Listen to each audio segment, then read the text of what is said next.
ఇది మనందరికీ ఇచ్చే వాగ్దానం.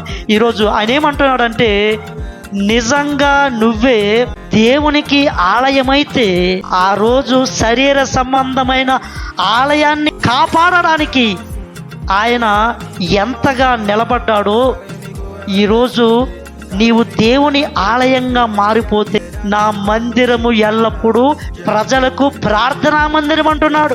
చూడండి, ఏ జీవితం అయితే ప్రార్థనతో ఉంటుందో వాళ్ళు ప్రార్థనా మందిరముగా దేవుడు ఎంచుతాడు. దేవుని బిడ్డలారా గమనించండి, ఆ ప్రార్థనా మందిరమును కాపాడడానికి ఆయన నిలవబడి ఆ మందిరమును ముట్టిన వారి జీవితాలను ఆయన చందరవందర చేశాడు.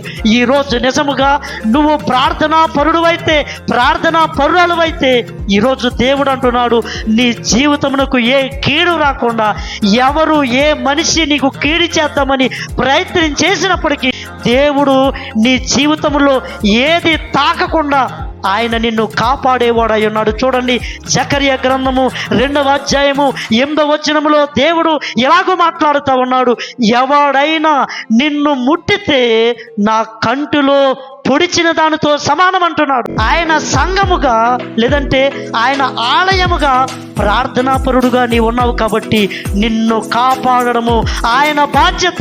దేవునికి ప్రార్థన ద్వారా మందిరముగా మార్చబడదాము. ఈరోజు మన జీవితంలో ఏ కీడు అనిపిస్తున్నామో దాని నుంచి దేవుని చేత కాపాడబడదాం. చూడండి దేవుని బిడ్డలారా, ఎవరైనా కానీ నిన్ను టచ్ చేశారా, వాళ్ళ జీవితాలు ముప్పు తెచ్చుకున్నట్టే, వాళ్ళ జీవితాలు దేవుని ఉగ్రత పాలైపోయినట్టే. కాబట్టి ఈరోజు దేవుడు మనందరికీ వాగ్దానం చేస్తున్నాడు, దేవునికి ఆలయంగా మారు, దేవుని చేత అనుక్షణము కూడా భద్రపరచబడు.